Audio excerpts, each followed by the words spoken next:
करते हैं श्री कृष्ण? ज्ञान निष्ठा, कर्म निष्ठा। ज्ञान निष्ठा सांख्य योगियों की निष्ठा है, कर्म निष्ठा योगियों की निष्ठा कही गई थी। ठीक है, और इसमें काफी कुछ बताया गया, जैसे कि सिर्फ कर्म का आरंभ कर देने से आप निष्काम कर्म को प्राप्त नहीं होते, कर्मों को त्याग देने से आप सन्यासी नहीं कहे जा सकते। ठीक है, इसके अलावा हमने क्या पढ़ा था कि यज्ञ क्या है। ठीक है, यज्ञ के निमित्त किए गए कर्म को ही श्रेष्ठ कर्म कहा जाता है और वह कर्म हमें पाप से मुक्ति दिला सकता है। फिर उन्होंने बताया कि कौन चोर है, कौन पापों से मुक्त है। इसी क्रम में बताया कि सृष्टि की उत्पत्ति कैसे हुई। ठीक है, कर्तव्य, अकर्तव्य, और साथ ही साथ हमने लास्ट में पढ़ा था कि मनुष्य किससे प्रेरित होकर के पाप का आचरण करता है, पाप आचरण करता है। तो उसमें श्री कृष्ण ने क्या बताया कि रजोगुण से उत्पन्न जो काम है, कामना में फंस करके ही मनुष्य क्या करते हैं, ऐसी कामना जो वो पूरी नहीं कर पाते तो उनको क्रोध उत्पन्न हो जाता है, और क्रोध से ही सभी प्रकार के कर्म होते हैं। तो क्रोध ही क्या है, अल्टीमेट कारण है, सॉरी, काम ही क्या है, अल्टीमेट कारण है ना। जब तक कामना ही उत्पन्न नहीं होगी तब तक क्रोध नहीं आएगा, क्रोध नहीं आएगा तो पाप कर्म नहीं होंगे। तो इसके लिए योग मार्ग में सबसे पहले क्या कहा गया है कि अपने कामनाओं का त्याग कर दें, इच्छाओं का त्याग कर दें। इवन की जो कर्म योग है ना, कर्म के द्वारा, कर्म करते करते हम परमात्मा को प्राप्त कर लें। तो कर्म योग में भी क्या बोला है कि आप फल की इच्छा को त्याग दो, कर्मों को कर्तव्य मान करके करें और फल की इच्छा का त्याग करें। तो वहीं से आसक्ति शुरू होती है। जब हमें फल की इच्छा होती है वहीं से आसक्ति शुरू होती है और वहीं से फिर सारे दुष्कर्म शुरू होते हैं। ठीक है, तो जब फल की आसक्ति समाप्त हो जाएगी, फल की ही कामना नहीं रहेगी, तो फिर हमें आसक्ति नहीं होगी, क्रोध नहीं होगा और ना ही कोई पापाचरण होगा। तो पाप से बचना है तो आपको कामना से, इच्छा से दूर होना पड़ेगा। ठीक है, तो यहां तक हमने किया था, श्लोक नंबर 37 तक। अब श्री कृष्ण कहते हैं, काम एष क्रोध एष रजोगुण समुद्भवः महाशनो पाप्मा विद्येनमिह वैरिणम्। ठीक है, काम ऐसा, क्रोध ऐसा, रजोगुण समुद्भव, रजोगुण से उत्पन्न काम ही क्या है, क्रोध है। ठीक है, महाशन महापापमा, सबसे बड़ा पापी और मनुष्यों का महावैरी, दुश्मन, ठीक है, यही है। ठीक है, विद्येन भी, ज्ञानियों का भी वैरी, क्योंकि अगर एक ज्ञानी मनुष्य को भी आसक्ति उत्पन्न हो गया, कामना उत्पन्न हो गया किसी चीज की, तो वो भी, उसका भी जो अंतिम परिणाम है वो क्या है, अपनी स्थिति से नीचे गिर जाना, नाश हो जाना अवश्य ही। ठीक है, विनश्यति बोला, उसका अवश्य ही विनाश हो जाता है। तो ये पहले हमने सेकंड चैप्टर में पढ़ लिया, सेकंड चैप्टर में श्री कृष्ण ने अच्छे से समझा दिया। थर्ड चैप्टर में फिर से उसी चीज को ये दोबारा से बोल रहे हैं। ठीक है, और डिटेल से समझा रहे हैं कि इसका कारण क्या है, काम की उत्पत्ति का कारण क्या है। तो कामना चंचल है और चंचलता रजोगुण का प्रतीक है, तो रजोगुण से उत्पन्न हुआ है काम। जी नूपुर जी। मैम मीटिंग अनलॉक करने एक स्टूडेंट है, वो बैठी है, मैम वेट कर रही है। वो लॉग आउट हुई है या फिर लेट ज्वाइन हुई है?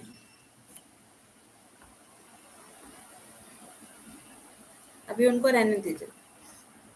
ठीक है, तो काम के द्वारा हमारा ज्ञान ढक दिया जाता है। हम जो अज्ञानता में जो फंसे हुए हैं, ठीक है, अज्ञान का जो कारण है, अज्ञान का मतलब क्या, ये नहीं कि हमें नॉलेज नहीं है, नॉलेज हमें सब है, लेकिन किसका, संसार का नॉलेज है, सिर्फ संसार का ही ज्ञान है, तो उसको ज्ञान नहीं कहते। ज्ञान कहते हैं आत्मज्ञान को, आत्म तत्व को जानना, आत्मा को देखना। ठीक है, देख पाना, जैसा अभी हम उसके बारे में सुन रहे हैं, ठीक वैसा ही उसको देखना, उसको अनुभव करना, वो है ज्ञान। तो वही ज्ञान ढका हुआ है किसके द्वारा, कामना के द्वारा हमारा ज्ञान ढक दिया गया है। कामना ने हमारे ज्ञान को ढक दिया है, कवर कर दिया है। ठीक है, और चारों तरफ हमारी बुद्धि में अंधकार ही अंधकार छाया हुआ है। ज्ञानियों का भी नित्य वैरी कौन है? काम है, क्योंकि मैंने आपको उस दिन वो कहानी सुनाई थी ना, एक संत वाली, कि किस प्रकार से एक संत का वेश धारण करने पर भी कामना उत्पन्न होने के कारण, कैसी आसक्ति उत्पन्न होने के कारण क्या स्थिति होती है उनकी, है ना। तो ज्ञानियों का भी वैरी है काम। ज्ञानियों को तो कामना से, इच्छाओं से बिल्कुल कोसों दूर रहना चाहिए। काम के निवास स्थान तो हमारी सभी इंद्रियां, इंद्रियों से ही तो हम विषयों का ग्रहण करते हैं, उसी से तो आसक्ति होती है। मन, मन ही तो उसके साथ उपभोग करता है। बुद्धि, बुद्धि ही तो बोलती है कि हाँ ये करो, तुम वो करो, है ना, निश्चय करके देती है उसको, तो वो उसके निवास स्थान है। काम किस प्रकार से जीवात्मा को मोहित कर देता है, भ्रमित कर देता है, अपने वश में कर लेता है। तो इंद्रियां, मन और बुद्धि के द्वारा काम जो है ज्ञान को ढक देता है। इंद्रियां, मन, बुद्धि, इन तीनों के माध्यम से जो काम है वो ज्ञान को हमारे ढक देता है और जीवात्मा को मोहित, भ्रमित, आसक्त कर देता है। इंद्रियाणि मनोबुद्धिर्यस्याधिष्ठानमुच्यते एतैर्विमोह्यते येष ज्ञानमावृत्य देहिनम्। ठीक है, आवृत्त कर देता है, ढक देता है, ज्ञानमावृत्त, आवृत्त, ज्ञान को। ठीक है, अब कहते हैं ज्ञान विज्ञान का नाश भी इस कामना के द्वारा ही होता है। भले आप अज्ञानी हैं तो उसका कारण भी काम ही है। अगर आप ज्ञानी होने के बावजूद भी आप अज्ञानियों जैसा व्यवहार कर रहे हैं तो उसका भी कारण काम ही है। ठीक है, अब बताते हैं किस प्रकार से आत्मा श्रेष्ठ है। ठीक है, ये स्थूल शरीर, इतना बड़ा शरीर, हाड़ मांस का ये शरीर, देखने में अच्छा खासा बड़ा, चौड़ा, कुछ कुछ की हाइट तो इतनी ज्यादा होती है और कुछ कुछ तो इतने चौड़े होते हैं कि उनके सामने खड़े होने में भी शर्म आती है। तो ये इतना बड़ा शरीर है। ठीक है, इस शरीर से श्रेष्ठ क्या है? हमारी इंद्रियां हैं। जैसे जैसे सूक्ष्म जा रहे हैं वैसे वैसे उनकी शक्ति बढ़ती जा रही है। शरीर इतना बड़ा सिर्फ दिखाई दे रहा है, लेकिन उस शरीर से भी ज्यादा बलवान, स्ट्रॉन्ग कौन है? इंद्रियां हैं, क्योंकि इंद्रियों के वश में हम हो जाते हैं। ठीक है, इंद्रियों के अनुसार हम करने लगते हैं। इंद्रियों से श्रेष्ठ कौन है? मन है, क्योंकि मन किसी इंद्रियों के साथ मिल करके, किसी एक इंद्रिय के साथ मिलके उसको अपने वश में कर लेता है। मन को कुछ खाने की इच्छा है, अब उसको कुछ भी नहीं, कुछ किसी चीज में इंटरेस्ट नहीं है। बाकी इंद्रियां अपना कार्य कर रही है, लेकिन वो सबसे ज्यादा जो आसक्त होंगी मन के साथ मिल करके खाने में। वैसे ही कुछ देखने की इच्छा है अगर मन को, वो आंख के साथ मिल जाता है ना, और देखने में आसक्त हो जाता है। फिर उसको कुछ भी, कितना भी कानों में कोई आवाज पड़ रही है, कुछ सुनाई नहीं देता। अभी डिस्टर्ब मत करो, अभी मैं देख रहा हूँ, मुझे देखने दो।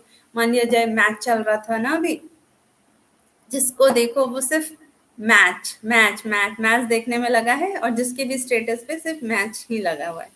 तो क्या हुआ? मैच चल रहा है ना, फाइनल मैच चल रहा है, हम कितने आसक्त हो गए देखने में, देख रहे हैं हम मैच। तो मन अभी किसके साथ इंक्लूड है? उस मैच के साथ लगा है। बीच में अगर आपके पिताजी, माताजी कोई बोले कि बेटा, बेटी जाओ जरा ये काम कर दो, है ना, ये कर दो, वो लेते आओ, क्या हम बोलते हैं? अभी डिस्टर्ब मत करो, अभी बहुत इंपॉर्टेंट मैच चल रहा है। क्योंकि मन नेत्र इंद्रिय के साथ मिलकर के आसक्त हो गया है ना। उसके अलावा भी हमें कुछ भी न सुनाई देगा, ना और कोई हम कार्य कर सकते हैं। तो इंद्रियों से श्रेष्ठ क्या हो गया? मन हो गया, कि इंद्रियों को भी वश में कर लिया मन ने। मन से भी श्रेष्ठ क्या है? बुद्धि है, क्योंकि बुद्धि निश्चय करके देती है मन को। भले हमारा मन किसी चीज को प्राप्त करने की इच्छा है, कर रहा है, ठीक है, बुद्धि क्या कहती है कि ये चीज गलत है, ये नहीं करना, तो मन कंट्रोल कर लेता है कि ठीक है। बुद्धि कहती है कि ये चीज करना है और ये चीज अवश्य करना है, तो मन उसको मानता है और वैसा करता है। तो हम अपनी बुद्धि को निर्देशन देते हैं ना। अभी सब आपने क्लास ज्वाइन किया, ठीक है। क्या बहुत इच्छा से किया होगा बहुत सारे का, तो ऊपर से इच्छा भी नहीं होगा कि नहीं चलो आज छोड़ देते हैं, आज रहने देते हैं। तो ये निश्चय करके कौन दे रहा है? आपने क्लास ज्वाइन किया, ये बुद्धि के निश्चय से ज्वाइन किया।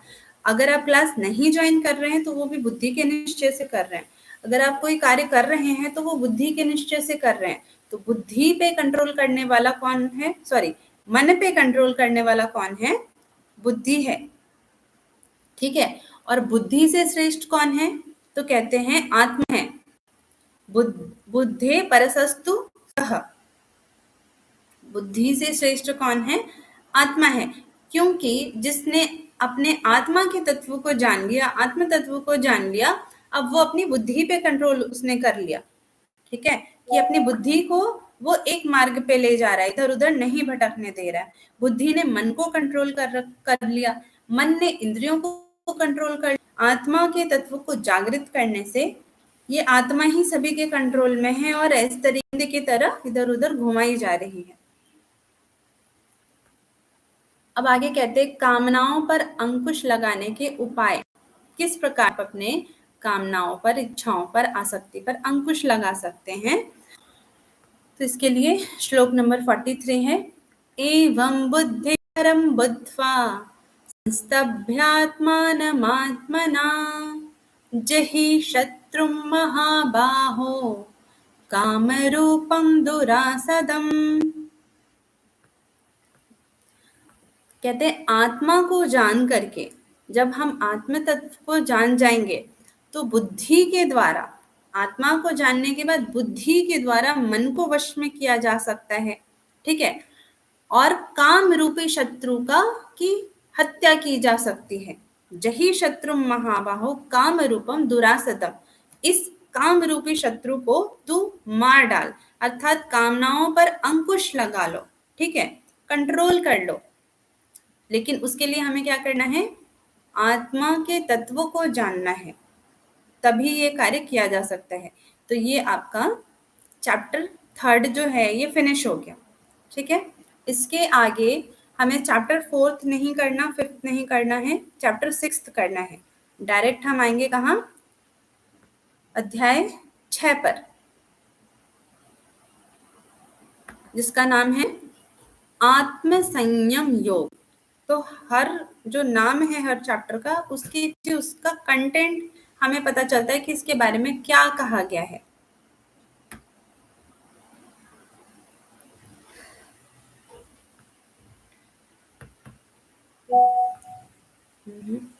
एक मिनट, शेयर कर रही हूँ।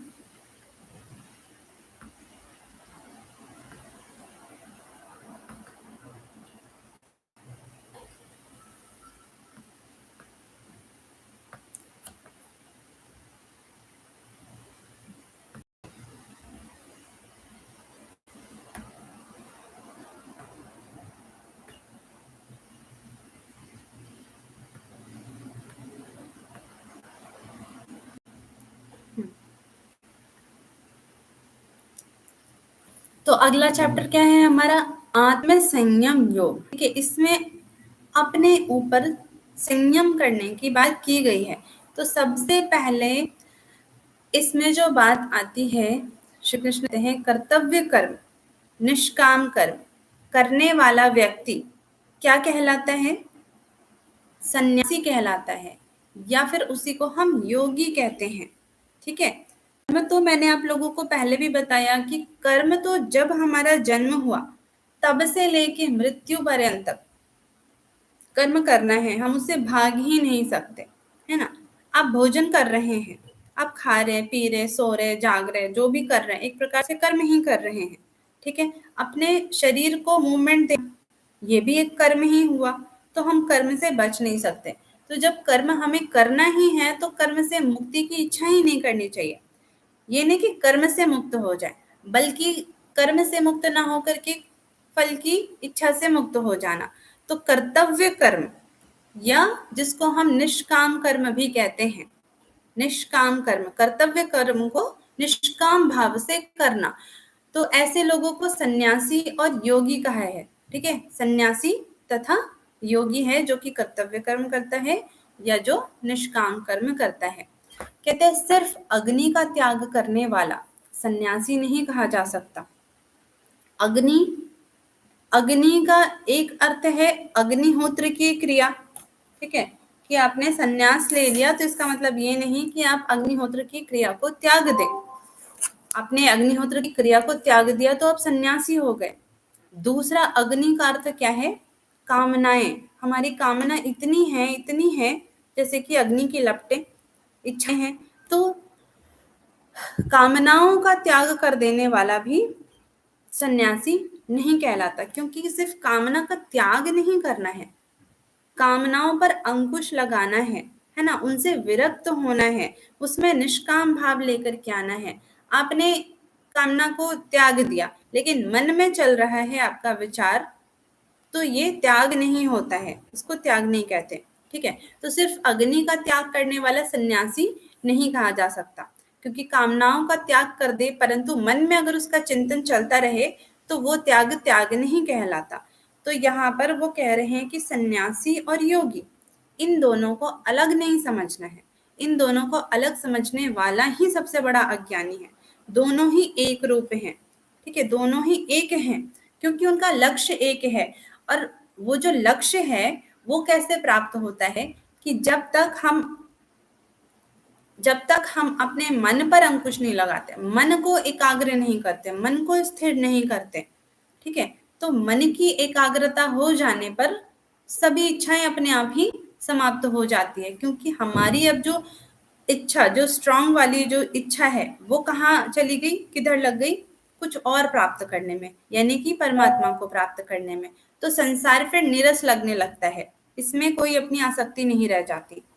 तो कहते हैं क्रियाओं का त्याग करने वाला योगी नहीं कहलाता, कि क्रिया का त्याग कर दे। पहले भी ये बात कई बार बता चुके हैं कि क्रियाओं का त्याग नहीं करना है, क्रिया के फल का त्याग करना है। जो क्रिया का त्याग कर देता है उसको योगी नहीं कहते, वो अज्ञानी से भी बड़ा अज्ञानी है, ठीक है। अब आगे कहते हैं कि सन्यास ही योग है। सन्यास का मतलब क्या?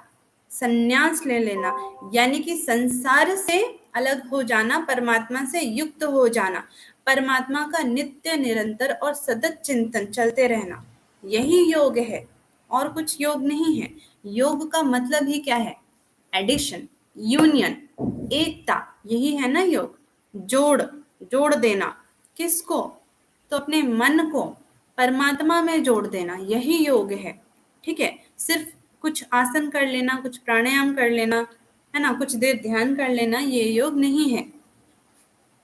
योग क्या है? तो आत्मा को परमात्मा से जोड़ देना। अभी आप पढ़ रहे हैं, ठीक है, लेकिन हम कहेंगे कि नित्य निरंतर सतत चिंतन किस प्रकार से चल सकता है, ठीक है।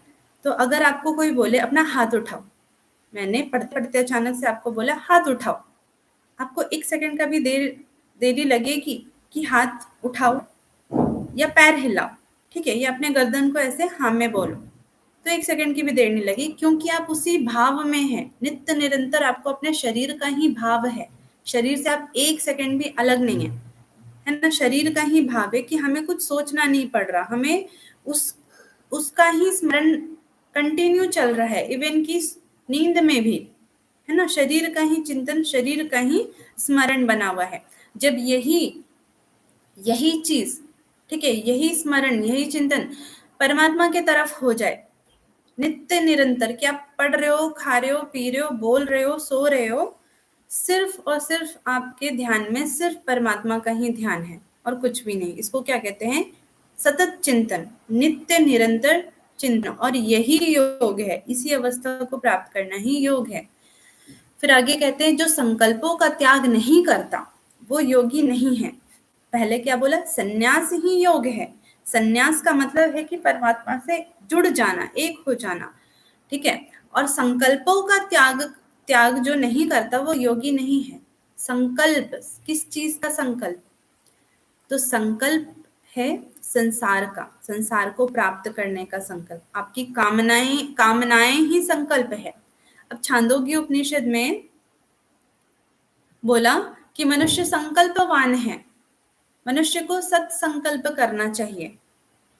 संकल्पवान यानी कि हमें हमेशा कुछ ना कुछ चाहिए, किसी ना किसी चीज की आवश्यकता रहती है, ठीक है, जरूरत पड़ती है, कुछ ना कुछ चाहिए हमें। तो हम पहले उस चीज को प्राप्त करने का संकल्प करते हैं, है ना। आपने आपने क्या संकल्प किया कि आपको नेट जेआरएफ की तैयारी करनी है, ये संकल्प किया आपने। अगर आपने क्वालिफाई कर लिया तो आपका संकल्प सत्य हो गया, नहीं किया तो आप फिर से तैयारी करते हैं। तो किसी भी चीज को प्राप्त करने में, मान लिया जाए किसी के पास गाड़ी नहीं है, गाड़ी को परचेस करने का संकल्प लिया आपने, मतलब संकल्प ये नहीं कि बोल करके मैं संकल्प लेता हूँ, ये संकल्प नहीं। संकल्प का मतलब मन में इच्छा होना, इच्छा उत्पन्न होना, वो संकल्प है। तो आपके मन में जो भी इच्छा उत्पन्न हुई कि चलो आज जा करके गोलगप्पे खाते हैं, है ना, तो जो भी इच्छा उत्पन्न हुई वो क्या है, संकल्प है। तो जब तक आप अपनी इच्छाओं का त्याग नहीं करेंगे तब तक आप योगी नहीं कहे जा सकते, ठीक है जी ज्योति जी। मैम शीला जी का लेफ्ट हो गया अभी, अनलॉक करना है जी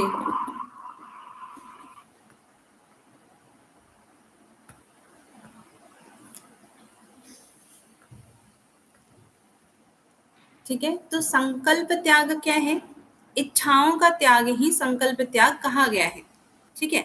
तो जो संकल्प का त्याग नहीं करता वो योगी नहीं है। अब योग के आगे योगारूढ़ पुरुष के बारे में कहते हैं, योग आरूढ़, योग में आरूढ़ मतलब आगे बढ़ना। तो योगारूढ़ पुरुष कौन है, तो दो बातें बताते हैं। कहते हैं योगारूढ़ के लिए, ठीक है, योग में आगे बढ़ने के लिए कारण क्या है, तो कहते हैं निष्काम कर्म ही योग की प्राप्ति का कारण है। आप योग को कैसे प्राप्त करेंगे, तो सबसे पहले जब आप निष्काम कर्म करना शुरू करेंगे, ठीक है, तो आप योग को प्राप्त कर सकते हैं। तो योगारूढ़ होने के लिए, अभी आप योगारूढ़ हुए नहीं हैं, योगारूढ़ होने के लिए यानी कि योग में आगे बढ़ना चाहते हैं, इच्छा है आपकी, आपने शुरुआत करी है, तो आपको क्या करना है, सबसे पहला काम जो है आपको निष्काम कर्म करना है, यानी कि फल की इच्छा का, फल की आसक्ति का त्याग कर देना है। तो आप योग में आगे बढ़ सकते हैं, ठीक है। ये नहीं कि आप यम नियम आसन प्राणायाम कर लिए तो आप योग में आ गए, नहीं। ये सब क्या है, ये सब इवन कि यम भी शुरू होता है, ठीक है, जब आप अपने अंदर ये क्वालिटीज डेवलप कर लेते हैं कि आप लोगों की मदद करना, ठीक है, आपके अंदर एक सबको समान भाव से देखना, निष्काम कर्म करना, तो ये एलिजिबिलिटी क्राइटेरिया है कि जब आप ये करते हैं तो आप एलिजिबल हो जाते हैं योग में आने के लिए, ठीक है। ये किए बिना आप योग में आने के लिए, योग करने के लिए एलिजिबल नहीं है। तो निष्काम कर्म जब आप करना शुरू करते हैं तो समझिए कि आप योग में आरूढ़ हो रहे हैं। और योग आरूढ़ हो जाने पर, अब जब हम योग में आरूढ़ हो गए तब क्या करना है, सभी संकल्पों का त्याग यानी अंतःकरण का शमन ही योगी के कल्याण का कारण है, ठीक है। योगारूढ़ हो जाने पे क्या करना है, अंतःकरण का शमन, मन का शमन, ठीक है। मन का शमन होता है और इंद्रियों का दमन होता है। आपने ये दो शब्द सुना होगा, शम और दम, दोनों में अंतर क्या है, तो दोनों में ये अंतर है कि शमन अंतःकरण का होता है, ठीक है। अंतःकरण का एक अंग क्या है, मन, तो मन को भी अंतःकरण ही कहते हैं। मन का शमन यानी कि मन को एकाग्र करना, स्थिर करना और परमात्मा में लगाना, ये शमन कहलाता है। दमन यानी इंद्रियों को वश में करना, अपने आंख को, अपने कान को, नाक को, जिह्वा को, स्किन को अपने वश में करना, वो दमन कहलाता है। तो जब आप सभी संकल्पों का त्याग करके अपने मन को वश में एकाग्र करके परमात्मा में स्थिर करते हैं, तो यही कारण है आपके योग में आगे बढ़ने का, ठीक है, योगारूढ़ हो जाने का। आरुरुक्षोर्मुनेर्योगं कर्म कारणमुच्यते, योगारूढ़स्य तस्यैव शमः कारणमुच्यते, ठीक है। तो इस प्रकार से क्या बोला कि शमन करना, आरुरुक्षोर मुनेर योगम कर्म कारणम उच्यते। कर्म यानी कि निष्काम कर्म ही कारण है योग में। जो योग में आगे बढ़ने की इच्छा रखते हैं वो सबसे पहले निष्काम कर्म करें, उससे उनकी शुद्धि होगी तो वो योग में आ सकते हैं। ठीक है, जब आप योग में आ गए तो शमः कारणम उच्यते। शम मन का निग्रह करना ही, मन को वश में करना ही आगे बढ़ने में आपको मदद करेगा। ठीक है, तो मुख्य रूप से ये 2 कार्य बताए हैं।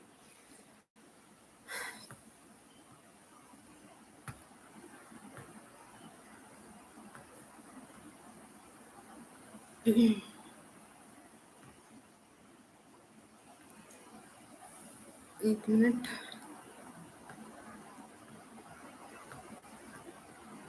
आगे कहते हैं पुरुष कब योगारूढ़ कहलाता है।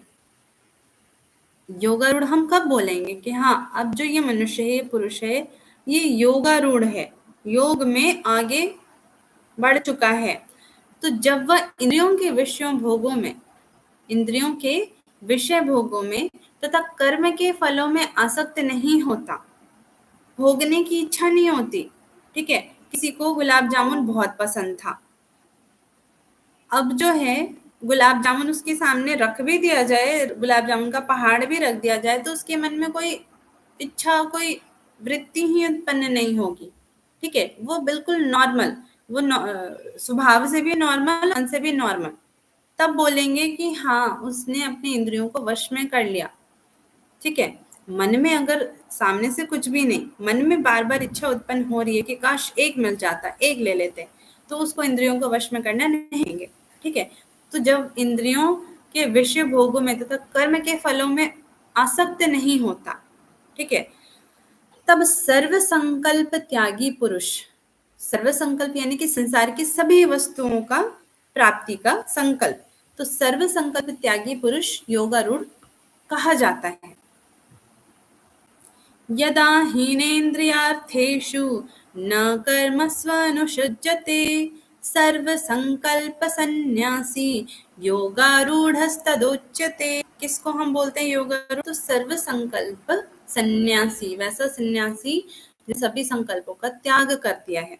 अब आगे बताते हैं कि ये जो मनुष्य है इसके एक मित्र है और एक शत्रु है। ठीक है, मित्र कौन है और शत्रु कौन है? तो श्री कृष्ण कहते हैं कि मनुष्य स्वयं ही अपना मित्र है, स्वयं ही अपना शत्रु है, दूसरा कोई इसका मित्र है, ना ही कोई इसका शत्रु है। ठीक है, किस प्रकार से वो अपना मित्र है? तो कहते हैं जिसने मन और इंद्रियों के साथ शरीर को भी जीत लिया है। अब यहाँ पे ये बात आती है कि सिर्फ मन इंद्रियों को नहीं जीतना, हम बार बार क्या पढ़ रहे हैं? मन को कंट्रोल करो, इंद्रियों को वश में करो, लेकिन तीसरी चीज भी बहुत इंपॉर्टेंट है, क्या? शरीर को जीतना। शरीर को कैसे जीता जा सकता है?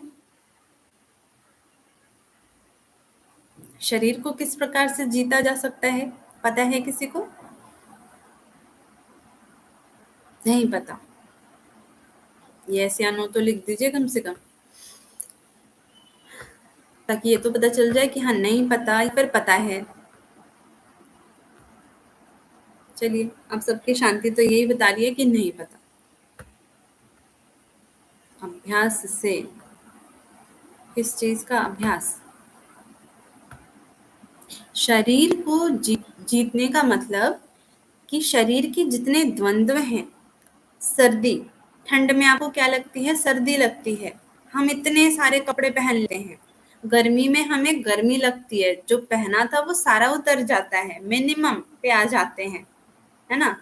कभी सर्दी लगती है, कभी गर्मी लगती है, कभी होता है, कभी सुख होता है, कभी तकलीफ होती है, कभी खुशी होती है ना? तो ये जो भी हमारे साथ भी द्वंद्व हो रहे हैं में, इनको भी कंट्रोल कर लेना, सहन करना।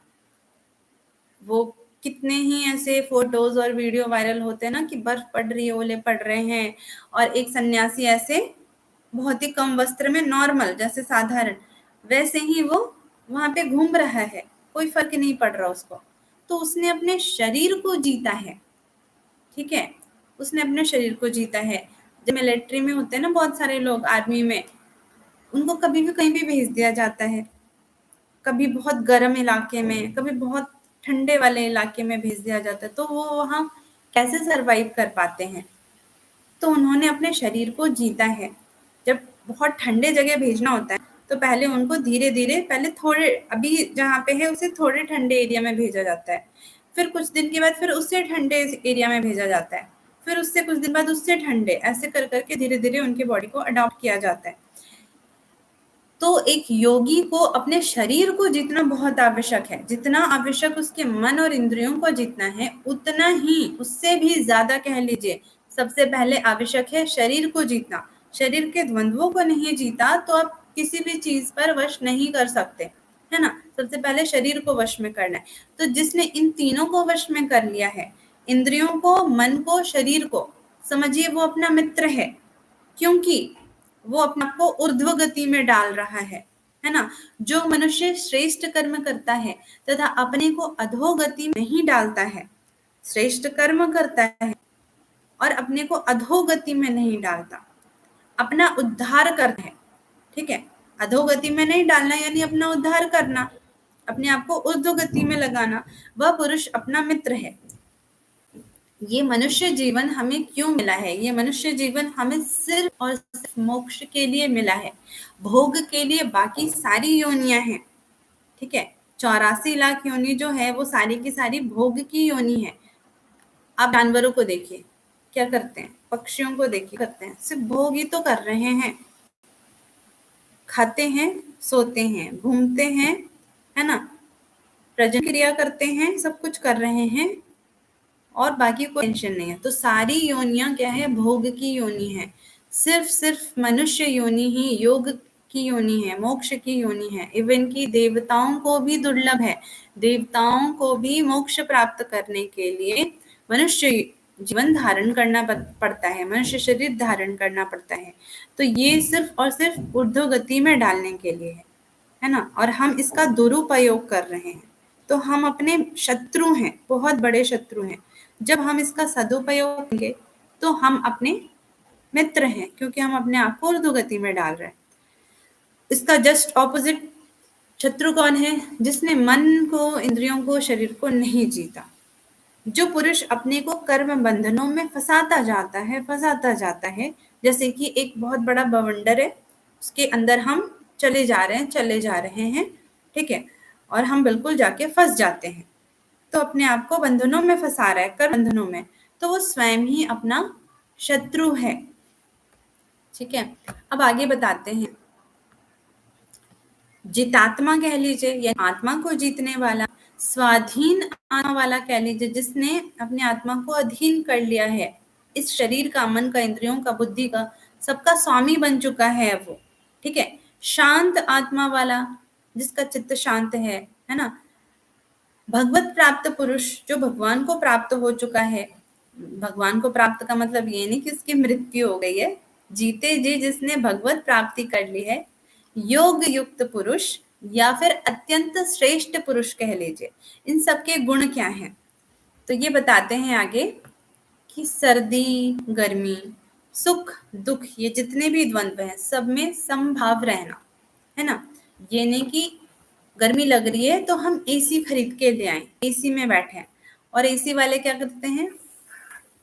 रात में एसी चला के कंबल ओढ़ के सोते हैं, ब्लैंकेट ओढ़ करके सोते हैं। क्या फायदा? सर्दी में भी वही काम कर रहे हैं, गर्मी में भी वही काम कर रहे हैं। मुझे तो देख कर के बहुत ही आश्चर्य होता है, मतलब अजीब सा लगता है, हंसी आती है कि बताओ गर्मी का आनंद लें थोड़ा, है ना? पसीने निकाले थोड़ा, तो उसका एक आनंद अलग ही होता है। सर्दी लगी तो क्या किया?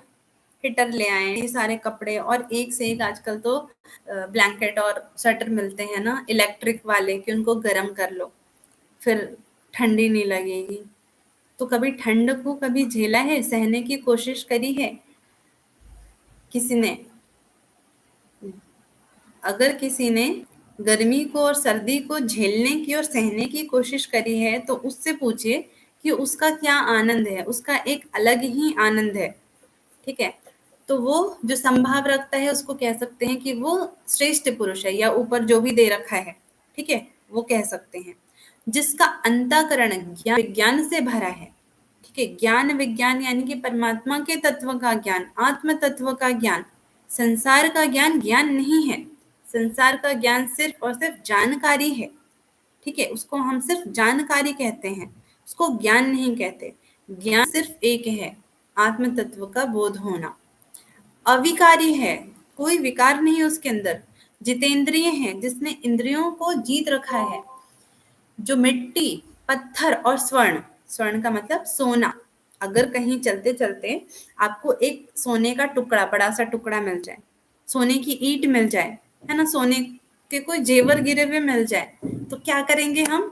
कोई देख तो नहीं रहा है ना, धीरे से हमारे पर्स में चला जाएगा। लेकिन जो एक योगी पुरुष है ना, वो उसके लिए मिट्टी, पत्थर, सोना सब बराबर है। सोना भी उसके मिट्टी के समान है और मिट्टी भी सोने के समान है, दोनों में कोई अंतर नहीं है। ठीक है, वो सोने के टुकड़े को भी पत्थर के टुकड़े के समान ही समझता है। जैसे कि एक कहानी थी, गुरु गोरक्षनाथ और गुरु मत्स्येंद्रनाथ। तो मत्स्येंद्रनाथ जी गुरु गोरक्षनाथ जी के गुरु हैं, सबको पता है।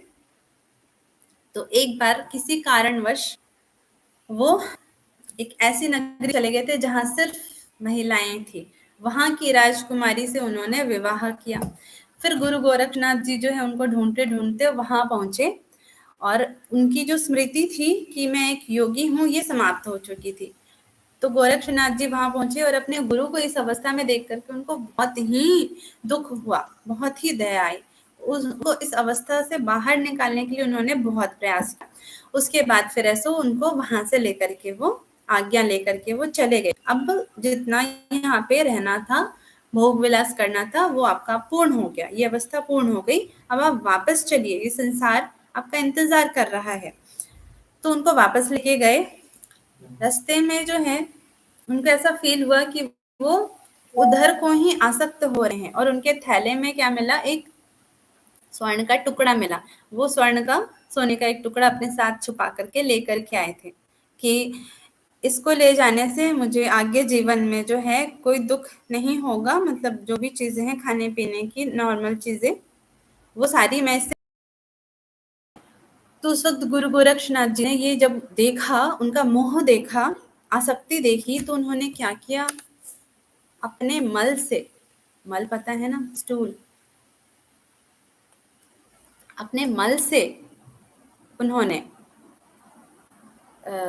एक सोने का पूरा पहाड़ खड़ा कर दिया। ठीक है, आगे जाके हम हठ योग में पढ़ेंगे कि अपने मल मूत्र के स्पर्श से वो उसको सोने में कन्वर्ट कर सकता है। ठीक है, तो एक पहाड़ को उन्होंने अपने मल स्पर्श से सोने में कन्वर्ट कर दिया। तब जाके मत्स्येंद्रनाथ जी को ये भान हुआ कि वो क्या कर रहे हैं। एक योगी के पास तो इतनी शक्ति होती है, तो ये सोना तो तुच्छ वस्तु है, कुछ भी नहीं है। एक योगी के पास इतनी शक्ति होती है कि वो पूरे संसार को ही स्वर्ण बना दे, सोने का बना दे। एक कहानी पढ़ा था बचपन में, आप सबने भी पढ़ा होगा शायद, कि एक इंसान होता है, वो एक परी की मदद करता है। तो परी उससे कहती है कि ठीक है, बताओ तुम्हारी क्या इच्छा है, जो होगी वो मैं पूर्ण करूंगी। तो कहता है कि मैं जो भी चीज को छूऊं वो सोने का बन जाए। तो बोलती है ठीक है, ऐसा ही हो। फिर वो में जाते हुए जो भी छू रहा है, फूल, सारे रोड पत्थर के सारे रोड सोने के हो गए, सारे फूल सोने के हो गए, पहाड़ सोने के हो गए, सब कुछ। घर के अंदर गया, घर भी सोना का हो गया।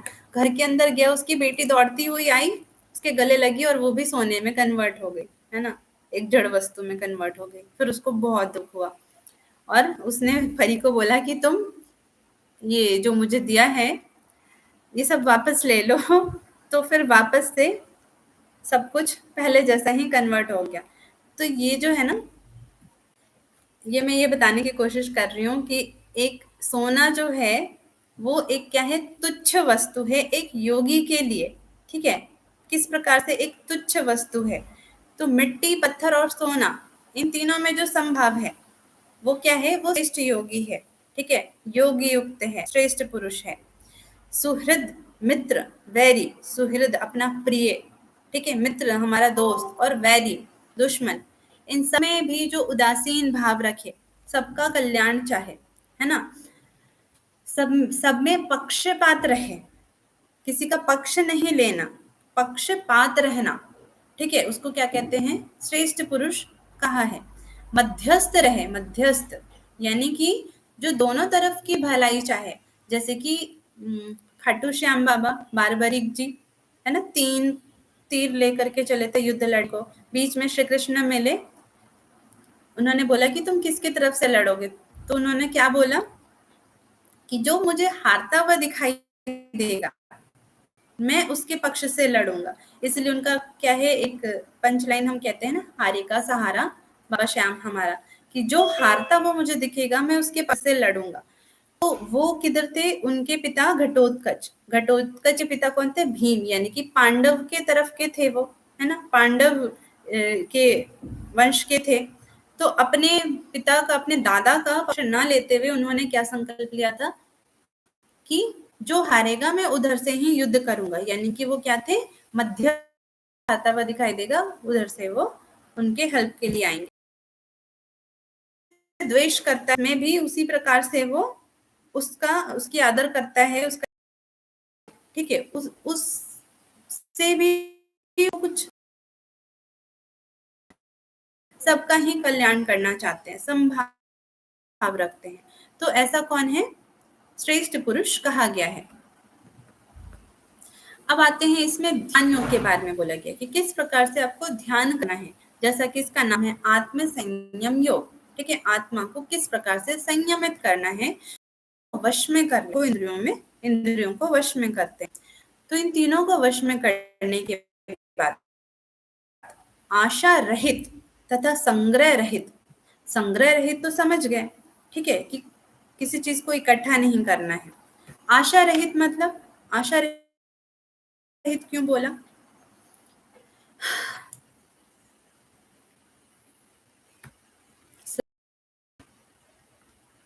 दिख रही है, गया है कि आप योग करते जाएं, ठीक है, योग के साधनों को अपनाते जाएं, लेकिन इसी जन्म में आपको मोक्ष मिल जाएगा इसकी आशा नहीं रखनी है ना। आपको बस अपना कर्म करते जाना है, फल की सोचो कि तुम ये क्रिया करोगे तो तुम्हें अभी तत्काल ही मोक्ष की प्राप्ति, आशा नहीं करना है, लेकिन उत्साह नहीं छोड़ना है, ठीक है, उम्मीद नहीं छोड़नी है। तो आशा रहित होकर के एकांत स्थान में चले जाना है, एकांत स्थान में निवास कर,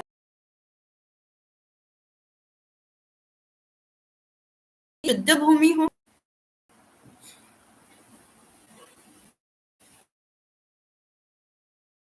बिछा कर, दोनों में से जो भी अवेलेबल है वो बिछा के किसी हिरण को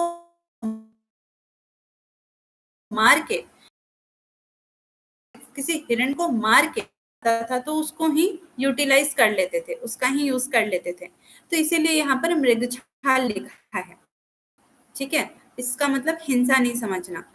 और वस्त्र बिछा के, वो ज्यादा आसन ज्यादा ऊंचा या नीचा ना हो, इस प्रकार आसन पर स्थिर होकर के बैठ जाएं।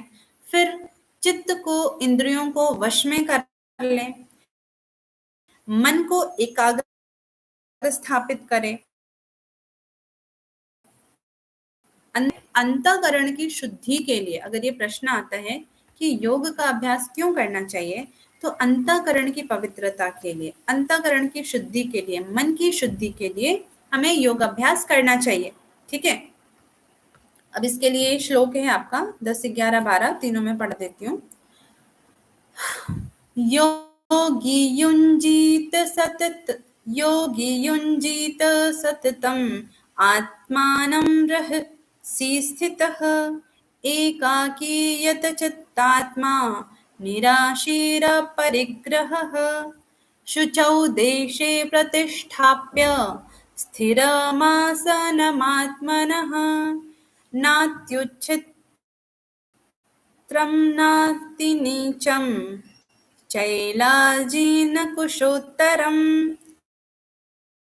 ठीक है। यहाँ पे क्या सीरीज बताए, चैल, लेकिन जो इसका जो हिंदी अर्थ है, यहाँ पर सबसे पहले क्या बताया, कुशा, चैल और कुशा, अजीन और चैल, ठीक है, ये सीरीज बताई, यानी कि कुशा, मृगछाल और वस्त्र।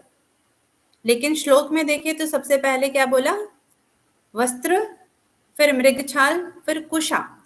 लेकिन संस्कृत के बहुत सारे ऐसे शब्द हैं कि हिंदी अर्थ उसका पलट जाता है। ठीक है, तो ये एग्जाम में भी आया था और एग्जाम में भी यही सीरीज है आपका। कुशा घास बिछाएंगे, फिर मृगछाल बिछाएंगे, फिर वस्त्र बिछाएंगे। ठीक है, तो श्लोक से कंफ्यूज नहीं हो कि पहले चाल, फिर अजीन, फिर कुश बोला है।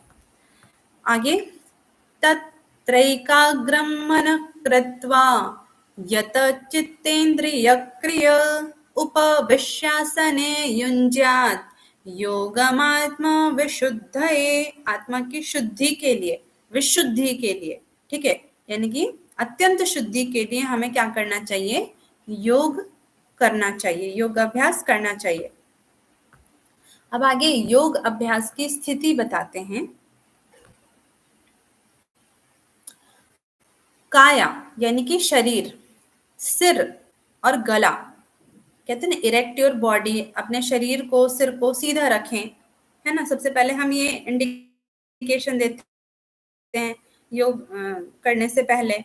हम जब ध्यान करते हैं, प्रार्थना करते हैं, तो ऐसा कहते हैं कि अपने शरीर को, गर्दन को सीधा रखें। तो अपने काया को, सिर को, गले को, ये 3 चीजें बताई हैं। शरीर, सिर और गला, इन तीनों को समान यानी बराबर इरेक्ट रखना है। ठीक है, फिर अचल और स्थिर होकर के बैठ जाएं। अपने शरीर को अचल यानी कि हिलाना डुलाना नहीं है, मूव नहीं करना, स्थिर होकर के बैठ जाना है। देन कहते हैं दृष्टि को, अपने आंख को नासिका के अग्र भाग पर टिकाना है। ठीक है, नासाग्र दृष्टि करनी है। फिर अन्य दिशाओं को न देखता हुआ, कहीं और नहीं देखना, दृष्टि यहाँ रहेगी। फिर ब्रह्मचारी के व्रत में स्थिर रहें। ठीक है, ब्रह्मचारी, ब्रह्मचारी शब्द बोला गया है, तो हर ग्रंथ में आप देखेंगे तो ब्रह्मचर्य जो है बहुत इंपॉर्टेंट पार्ट बताया गया है योगाभ्यास का। तो ब्रह्मचारी के व्रत में स्थित रहना यानी कि परमात्मा के परायण हो जाना है, आत्म समर्पण करते हुए। फिर इस प्रकार से करने का फल क्या है? इस प्रकार से अभ्यास करने का फल क्या है? तो कहते हैं इस प्रकार अभ्यास करने से परमानंद की पराकाष्ठा शांति की प्राप्ति होती है। परमानंद की पराकाष्ठा यानी कि कहिए कि पहाड़ की जो चोटी है ना, उससे भी कहीं ज्यादा, उसको पराकाष्ठा कहते हैं, यानी कि एंड, कि उससे आगे कुछ है ही नहीं। तो परमानंद की पराकाष्ठा शांति, वो शांति हमें कभी भी इस संसार की वस्तु में नहीं प्राप्त हो सकती है, वैसी शांति की प्राप्ति होती है। तो इसके लिए ये 3 श्लोक है। समं काय शिरो ग्रीवं धारयन्नचलं स्थिरः संप्रेक्ष्य नासिकाग्रं स्वं दिशाश्चानवलोकयन् प्रशान्तात्मा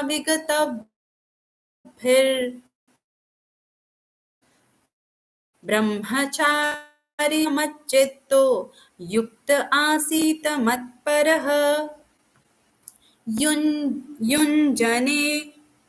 युञ्जनेवं सदात्मानं योगी नियतमानसः शान्तिं निर्वाण परमां मत्संस्थामधिगच्छति। ठीक है, ऊपर जो मैंने आपको ये सीरीज बताया वही यहाँ पर श्लोक में लिखा हुआ है। अब बहुत ही इंपॉर्टेंट बात यहाँ पर आती है। कहते हैं योग किसका सिद्ध नहीं होता। ठीक है, किसका योग सिद्ध नहीं होता और किसका योग सिद्ध होता है। अब ये 2 बात आगे बताने जा रहे हैं। तो किसका सिद्ध नहीं होता, इसके लिए कहते हैं सबसे पहले नात्यशनस्तु योगोस्ति न चैकांत मनश्नतः न चाति स्वप्नशीलस्य जाग्रतो नैव चार्जुन। यानी कि जो बहुत खाता है, दिन भर खाते ही रहता है, ठीक है, या फिर ऐसा व्यक्ति जो बिल्कुल खाता ही नहीं है, जब देखो वो आज ये व्रत, कल वो व्रत, परसों ये व्रत। ठीक है, तो इसका, इस प्रकार के व्यक्ति का योग सिद्ध नहीं होता। ठीक है, और ये योग के मार्ग में और बाधा उत्पन्न कर सकता है। क्या? बहुत खाना या फिर बिल्कुल ना खाना।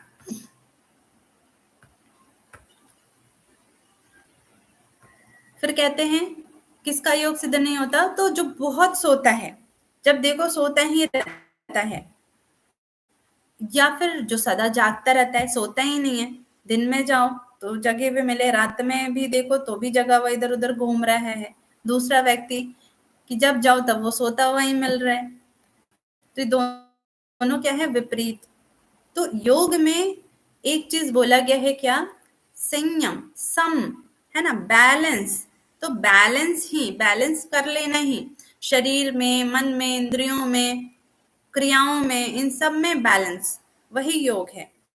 ठीक है, तो ना बहुत खाने वाले का ना बिल्कुल खाने वाले का योग सिद्ध होता है, ना बहुत सोने वाले का और या फिर जागते रहने वाले का भी योग सिद्ध नहीं होता। तो कहते हैं श्री कृष्ण कि अब योग सिद्ध होता किसका है? या फिर आप कह सकते हैं योग में सहायक है, योग के सहायक तत्व हैं या साधक तत्व हैं। युक्ताहार विहारस्य युक्तचेष्टस्य कर्मसु योगो भवति दुःखः। कहते हैं योग जो है वो आहार विहार करने वाले का, यथा योग्य, ठीक है, यथा योग्य यानी कि बैलेंस्ड, यथा योग्य आहार विहार करने वाले का योग सिद्ध होता है। कर्मों में यथा योग्य चेष्टा करने वालों का योग सिद्ध होता है। ठीक है, यथा योग्य चेष्टा और कर्म यानी कि जो निष्काम कर्म करते हैं, या फिर जो बैलेंस यानी कि सुख दुख, लाभ हानि, सिद्धि असिद्धि, इन सब में जो सम रहते हैं, बैलेंस रहते हैं। ठीक है, ये नहीं कि सुख की प्राप्ति में वो बहुत नाचने गाने लगे, मिठाइयां बांटने लगे, और दुख की स्थिति में वो जोर जोर से चिल्ला चिल्ला के रोने लगे और सबको अपना दुखड़ा सुनाने लगे। उसका योग सिद्ध नहीं होता, उसको सम अवस्था नहीं कहते। ठीक है, तो कर्मों में जो यथा योग्य चेष्टा करता है, कर्म करता है, लेकिन उसमें समभाव रहता है, यथा योग्य सोने तथा जागने वालों का योग सिद्ध होता है। ठीक है, ये 3 चीजें बताई। अब आगे कहते हैं कर्तव्य क्या है। योग करना ही कर्तव्य है। किस प्रकार से? तो बिना ऊबे हुए, बिना उकताए हुए, अर्थात धैर्य पूर्वक, उत्साह युक्त होकर के और निश्चय पूर्वक। ठीक है, योग करना कर्तव्य है। कर्तव्य क्या है? सभी मनुष्यों का कर्तव्य क्या है? योग। योग ही परम कर्तव्य है। और किस प्रकार से योग करना चाहिए? तो 3 चीजें बताई। क्या? धैर्य पूर्वक, उत्साह युक्त होकर के और निश्चय पूर्वक। निश्चय होना चाहिए कि अवश्य ही आपको एक दिन लक्ष्य की प्राप्ति होगी, इसका निश्चय। ठीक है, उत्साह यानी कि कभी भी निराश हताश नहीं होना है, हमेशा उतने ही उत्साह में रहना है जितने फर्स्ट डे थे हम, है ना। लेकिन नॉर्मली हम क्या होते हैं, हम किसी कार्य को करते हैं बहुत उत्साह के साथ, और धीरे धीरे हम बिल्कुल हतोत्साहित होता है। लेकिन जब तक आप योग जैसे कि आप फर्स्ट डे कर रहे हैं उस तरीके से नहीं करेंगे, तब तक भी आपको लक्ष्य की प्राप्ति नहीं होगी। और तीसरी चीज, धैर्य बना करके रखें। धैर्य सबसे ज्यादा इंपॉर्टेंट है इसमें। ठीक है, फिर कहते हैं योग युक्त पुरुष के लक्षण क्या हैं। किसको कहेंगे कि वो पुरुष योग से युक्त है? तो कहते हैं परम वश में किया हुआ चित्त। चित्त सबसे पहले तो हमारे बिल्कुल कंट्रोल में होना चाहिए, परम वश, कि हमारे बोले बिना वो इधर उधर भटके ही नहीं, इधर उधर जाए ही नहीं, भले आप पूरे मार्केट में विचरण करके आ जाए। कभी ऐसा हुआ है, कभी ऐसा किया है कोशिश कि आप पूरा मार्केट घूम करके आ जाएं और वहां से एक चीज भी परचेज ना करी हो, या फिर एक बार भी मन में कुछ खरीदने की इच्छा उत्पन्न ना हुई हो? अगर ऐसा किसी ने कर लिया है, कोई कर पाया है, यानी कि उसने अपनी इंद्रियों को अच्छे से वश में कर लिया है। नहीं तो सबसे बड़ी चीज की मार्केट जो है ना, बाजार, वो सबसे बड़ी माया का स्थान माना जाता है, कि वहां जाकर के मनुष्य कुछ ना खरीदे, बिना खरीदे निकल के आ जाए, या मन में कोई हलचल ना मचे उसके बिना आ जाए, ये बहुत मुश्किल काम है। लेकिन मैंने किया है, और वो भी अपने बर्थडे वाले दिन किया है। ठीक है, कि मन को संयमित करके, कंट्रोल करके, और हम वहां से आ गए निकल करके। तो परम वश में क्या हुआ? चित्त जब परमात्मा में स्थित हो जाता है, सबसे पहले परम वश में होगा वो संसार के तरफ से, सांसारिक वस्तु के तरफ से वश में करके, उसके बाद परमात्मा में ही स्थापित कर देना है। जब योगी संपूर्ण भोगों से स्पृहा रहित हो जाता है, डिटैच हो जाता है, तो उसको योग युक्त बोलते हैं। ठीक है, किससे युक्त हो गया? वो किससे अटैच हो गया? जब वो संसार से डिटैच होगा तो वो परमात्मा से अटैच होगा। ठीक है, फिर कहते हैं परम श्रेष्ठ योगी कौन है? योगियों में भी परम श्रेष्ठ योगी कौन है? तो जो पुरुष आत्मा को संपूर्ण प्राणियों में तथा संपूर्ण प्राणियों को आत्मा में स्थित देखता है। आत्मा सभी प्राणियों के अंदर वही आत्मा है जो मेरे अंदर है। ठीक है, और क्या देखता है? संपूर्ण प्राणियों को आत्मा में स्थित देखता है। ये जो आत्मा है इसमें ही सभी प्राणी स्थित हैं। जैसे कि विश्व रूप दर्शन में श्री कृष्ण क्या दिखाते हैं कि देख मेरे अंदर ये है, मेरे अंदर वो है। इस संसार में कोई भी ऐसी वस्तु नहीं है जो मुझ में समाहित नहीं हो, जो मेरे अंदर नहीं दिखाई दे। करोड़ों करोड़ सूर्य, एक नहीं करोड़ों सूर्य, करोड़ों ब्रह्मांड और करोड़ों ब्रह्मा को भी उन्होंने अपने अंदर दिखाया। ठीक है, तो आत्मा में प्राणियों को स्थित देखना है ना, या फिर परमात्मा में प्राणियों को स्थित देखना, एक ही बात है। और दूसरी तरफ क्या कि प्राणियों में आत्मा को स्थित देखना। तो जो इस प्रकार से समदृष्टि रखता है वो योगियों में भी परम श्रेष्ठ योगी कहा जाता है।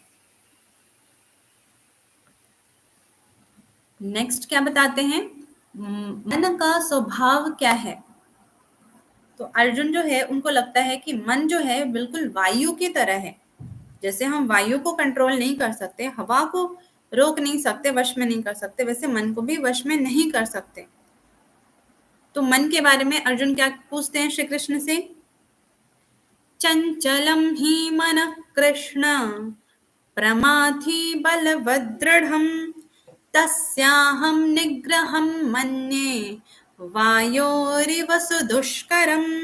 चंचलम ही मन कृष्ण, हे श्री कृष्ण, हे कृष्ण मन तो अत्यंत ही चंचल है, प्रमाथि है और बलवत दृढ़म है। प्रमाथि नहीं, प्रमथन स्वभाव वाला है, बलवान है और क्या है? बहुत ही दृढ़ है, यानी जिद्दी है। तस्याहं निग्रहं मन्ये, सो मैं इस मन को कैसे वश में करूं? वायु रिव सुदुष्करम, जैसे वायु को वश में करना सुदुष्कर है, बहुत मुश्किल है, वैसे मन को भी वश में करना बहुत दुष्कर है। तो यहाँ पे एक शब्द आता है प्रमथन। प्रमथन क्या होता है? मन को क्या बोला? प्रमथन स्वभाव वाला बोला। मन कैसा है हमारा? प्रमथन स्वभाव वाला है। मंथन, मंथन सुना है? समुद्र मंथन सुना है? सुना ही होगा। समुद्र मंथन में क्या हुआ था? समुद्र को मथा गया था, है ना। मंदराचल पर्वत को स्थापित किया गया, शेषनाग को उसमें बांधा गया, डोरी बनाई गई, फिर उसको नीचे श्री हरि ने कछुआ अवतार लेकर के उस पर्वत को अपने ऊपर उठाया। फिर एक तरफ देवता और एक तरफ असुर मिलकर के उस समुद्र को उन्होंने मथा। मथने से क्या उत्पन्न हुआ? 14 रत्न उत्पन्न हुए, है ना, उत्पन्न हुए। तो एक बार मंथन हुआ, सतयुग में एक बार मंथन हुआ। ठीक है, उसको मंथन कहते हैं, मथन या मंथन। लेकिन प्रमथन, जो बार बार जो मंथन चल रहा है, बार बार हो रहा है, हमारा मन क्या है? प्रमथन। एक बार हमने मथा मन को, एक कामना उत्पन्न हुई, है ना, आसक्ति हुई, फिर कामना उत्पन्न हुई, कामना को पूरा कर दिया हमने। अब क्या दोबारी कामना उत्पन्न नहीं होगी पूरे जीवन में? फिर से उत्पन्न होगी, फिर से उसको पूर्ण कर दीजिए, फिर से उत्पन्न होगी। तो आप जितने बार उसको पूर्ण करेंगे उतने बार दूसरी कामना उत्पन्न हो जाएगी। तो क्या कहते हैं इसको? प्रमथन। अनेकों अनेक बार मंथन हो रहा है ना, अनेकों अनेक बार चीजें निकल रही है, कभी रत्न निकल रहे हैं, कभी विष निकल रहा है। ठीक है, तो मन क्या है? प्रमथन स्वभाव वाला है। तो इसके उत्तर में श्री कृष्ण क्या कहते हैं? जब अर्जुन ऐसा पूछते हैं कि मन तो प्रमथन स्वभाव वाला है, बलवान है, दृढ़ है, इसको वश में करना वायु को वश में करने के बराबर है।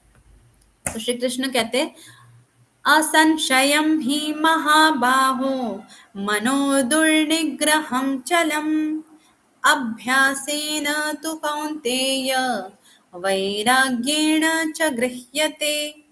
असंशयम ही महाबाहो, हे महाबाहो, कोई डाउट नहीं है कि मनो दुर्निग्रहम चलम, मन को वश में करना बहुत ही दुष्कर काम है, मुश्किल काम है। लेकिन उन्होंने असंभव नहीं बोला। क्या बोला उन्होंने आगे? अभ्यासेन तो कौन्तेय, कौन्तेय अर्जुन का नाम है, ठीक है, कुंती के पुत्र होने के कारण क्या बोला? कौन्तेय बोला। ऐसे ही श्री कृष्ण का एक नाम वासुदेव है ना, वसुदेव उनके पिता का नाम है, वसुदेव के पुत्र होने से वासुदेव, जनक की पुत्री होने के कारण जानकी, ठीक है, तो ये उपमा मिलती है, तो इसलिए अर्जुन को क्या बोले? कौन्तेय, अभ्यास और वैराग्य के द्वारा तुम इस मन को वश में कर सकते हो, ठीक है। तो अभ्यास और वैरागी ये दो अस्त्र शस्त्र हैं जिसके द्वारा हम मन पर विजय प्राप्त कर सकते हैं। अतः जिसका मन वश में है तथा जो प्रयत्नशील है उसे योग की प्राप्ति होती है, ठीक है। जिसने अपने मन को अभ्यास और वैराग्य के द्वारा वश में कर लिया, नहीं भी किया तो कम से कम जो प्रयत्नशील है, बार बार प्रयत्न कर रहा है, एक बार मन भाग रहा है फिर से पकड़ के लाओ, फिर भाग रहा है फिर पकड़ के लाओ, तो अल्टीमेट क्या होगा? वो वश में हो जाएगा। हमने प्रयास करना नहीं छोड़ा, है ना। अगर आपने प्रयास करना नहीं छोड़ा, आप प्रयत्नशील हैं, तो मन को वश में किया जा सकता है, उसको योग की प्राप्ति हो जाएगी। और कहते हैं जिसका मन वश में नहीं है उसको योग की प्राप्ति नहीं हो सकती। तो सबसे पहले मन को योग में बोला है प्रथम सीढ़ी है। मन ईश्वर प्राप्ति के मार्ग में प्रथम सीढ़ी है। ईश्वर छत पे हैं, हम नीचे हैं। ईश्वर तक पहुंचने के लिए हम ये सारे सीढ़ी को चढ़ के ऊपर जाना है। तो जो सबसे प्रथम सीढ़ी है जिसपे